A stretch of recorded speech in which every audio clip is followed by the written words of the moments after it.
पुरानी दिल्ली में रहने वाली 3 साल की शांति देवी अपने पिछले जन्म से जुड़ी हुई सारी बातें को बता देती थी। उन्हें अपने पति और अपने बेटे का चेहरा तक याद था। पिछले जन्म की यादों से जुड़ी हुई ये कोई पहला घटना नहीं था। दुनिया के हर कोने से इस तरह की घटनाएं सामने आते रहते हैं। कई लोगों ने तो बड़े ही स्पष्ट रूप से एकदम सही चीज़ों को बताते हुए अपने पिछले जन्म के बारे में चर्चा की है। इतना सब होते हुए भी साइंस तो प्रूफ मांगता है। वह कुछ घटनाओं के आधार पर ही पिछले जन्म को स्वीकार करने के लिए तैयार नहीं है।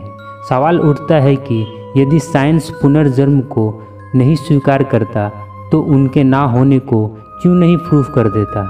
हेलो दोस्तों, मैं हूं विकास और चलिए जानते हैं पुनर्जन्म के रहस्यों के बारे में।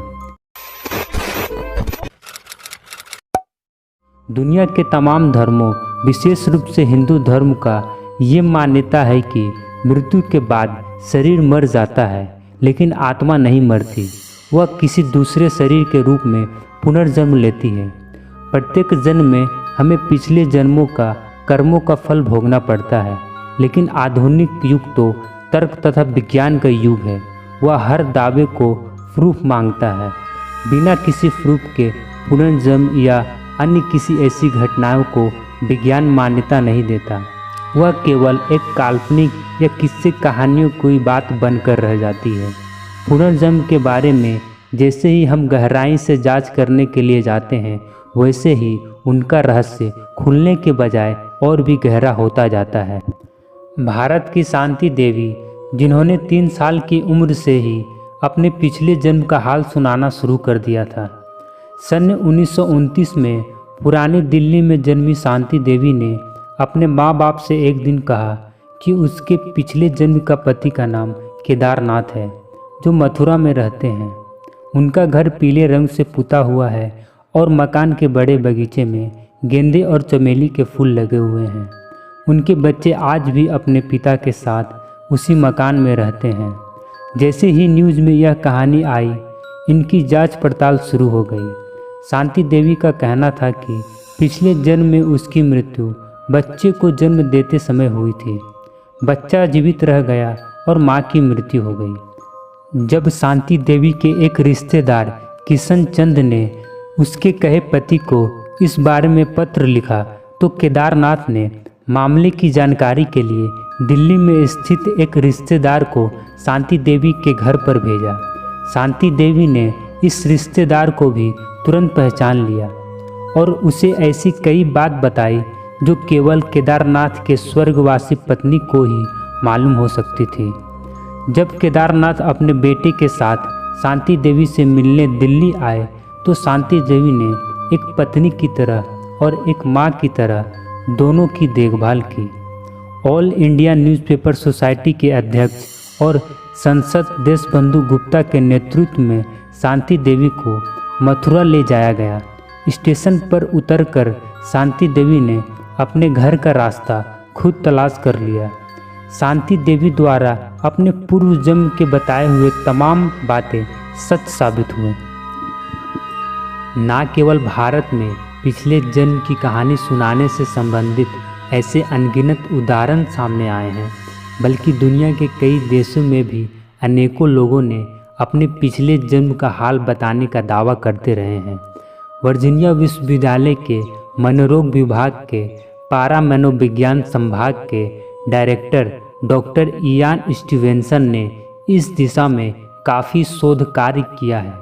उन्होंने दुनिया के तमाम कोनों से आए हुए इस प्रकार के कई मामलों का विस्तार से अध्ययन करके निष्कर्ष निकाला है कि लोगों के धार्मिक और सांस्कृतिक विश्वास अपने पुनर्जन्म संबंधित चीज़ों पर काफ़ी असर डालते हैं। उन्होंने पता लगाया कि मृत्यु और पुनर्जन्म के बीच रहने वाले समय के अंतर का औसत अलग अलग देशों में अलग अलग है। तुर्की में 8 महीने, भारत में 56 महीने और श्रीलंका में 21 महीने हैं। अलास्का में यह अंतर 48 महीने तक का है। इसके अलावा दुर्घटनाग्रस्त होकर मरने वाले मामलों में पुनर्जन्म किस्सा अधिक सुनने को मिलता है। श्रीलंका में 40% तथा लेबनान और सीरिया के कुछ इलाकों में 80% तक ऐसे मामले मिलते हैं। अक्सर उस जन्म से इस जन्म में लिंग परिवर्तन भी हो जाता है और माताओं को गर्भावस्था के दिनों में किसी आत्मा का संदेश भी सुनाई पड़ता है कि वह उनके बच्चे के रूप में जन्म लेने वाली है। प्राचीन विद्वानों, बाइबल और अन्य प्राचीन ग्रंथों में भी मृत्यु के बाद का जीवन का रहना, आत्मा का अमर रहना और पिछले जन्म की यादें का रह जाना का उल्लेख किया गया है। तिब्बत की दलाई लामा परंपरा एक ऐसी परंपरा मानी जाती है जिसमें मृत्यु की तरफ बढ़ते हुए दलाई लामा उस जगह के बारे में संकेत बताता है जहां नई दलाई लामा पैदा होगा। हिंदू धर्म में विष्णु अवतार, राम और कृष्ण के कहानियां भी पुनर्जन्म की तरफ इशारा करते हैं। बीता हुआ जीवन और अभी का जीवन के बीच जो अंतराल होता है उसके बारे में बताने में अभी तक लोग असफल रहे हैं।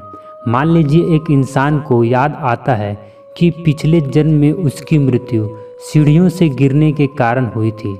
यदि उसके अभी का जन्म और पिछले मृत्यु में 2 साल का अंतर रहा है तो वह यह नहीं बता पाता है कि इन 2 साल में उसका अस्तित्व कहाँ और किस रूप में रहा होगा। अक्सर पाया गया है कि 5 साल तक के बच्चे ज़्यादा अच्छी तरह अपना भूतकाल याद कर पाते हैं। 6-7 साल की उम्र होने पर उनकी यादें धुंधली हो जाती हैं और बड़े होने पर वे बिल्कुल भूल जाते हैं।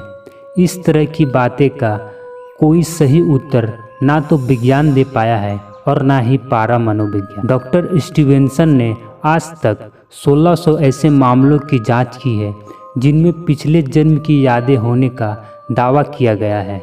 उनका कहना था कि जो लोग पिछले जन्म में डूबकर मरते हैं वो इस जन्म में भी पानी से डरते हैं। नाच गाने जैसे पिछले जन्म की योग्यताएं इस जन्म में भी लोगों में देखी गई है।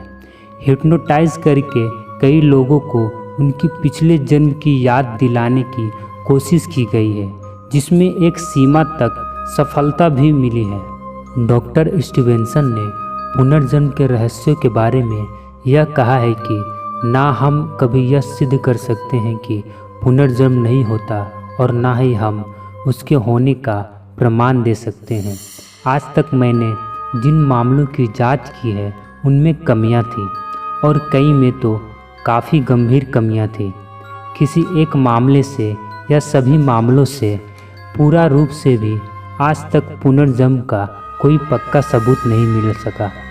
हाँ, इन सभी मामलों में ऐसी घटनाएं और गवाहियाँ जरूर मिलती है जो पुनर्जन्म की ओर इशारा भर करती है।